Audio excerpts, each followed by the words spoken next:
અરવલ્લી અને દાહોદમાં 2.26 કરોડના ટ્રેક્ટર ભાડા કૌભાંડમાં 6 આરોપીઓની ધરપકડ કરવામાં આવી છે।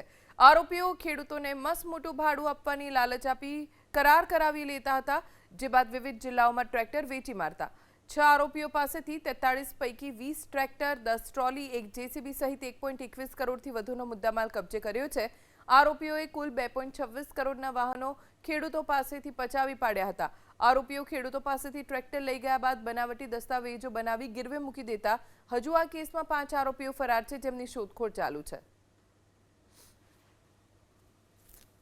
જે અલગ અલગ જગ્યાએથી, કારણ કે આ મોટાભાગના જે ટ્રેક્ટર છે એ સૌરાષ્ટ્રમાં અને આજુબાજુના જિલ્લાઓમાં વેચી દેવામાં આવેલા ઓછા ભાવે, એ અલગ અલગ જિલ્લાઓમાંથી એ બધી રિકવરી કરી છે।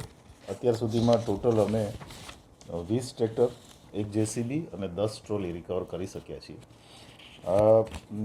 એ સાથે સાથે અમે એમાં ટોટલ 6 આરોપીઓ અત્યાર સુધીમાં અરેસ્ટ કર્યા છે। મુખ્ય આરોપી જે છે એ વિજય, જે પ્રાંતવેલ બાયડનો વતની છે, એની સાથે સહયોગમાં સુનિલ કાળાભાઈ પરમાર, પ્રવીણ મછાર, કનુ ભરવાડ કરીને જે છે એ મુખ્ય આરોપી છે, ઉપરાંત વિપુલ અને કનુભાઈ પાંડો, આટલા આરોપીઓ અત્યાર સુધીમાં અમે અરેસ્ટ કર્યા છે।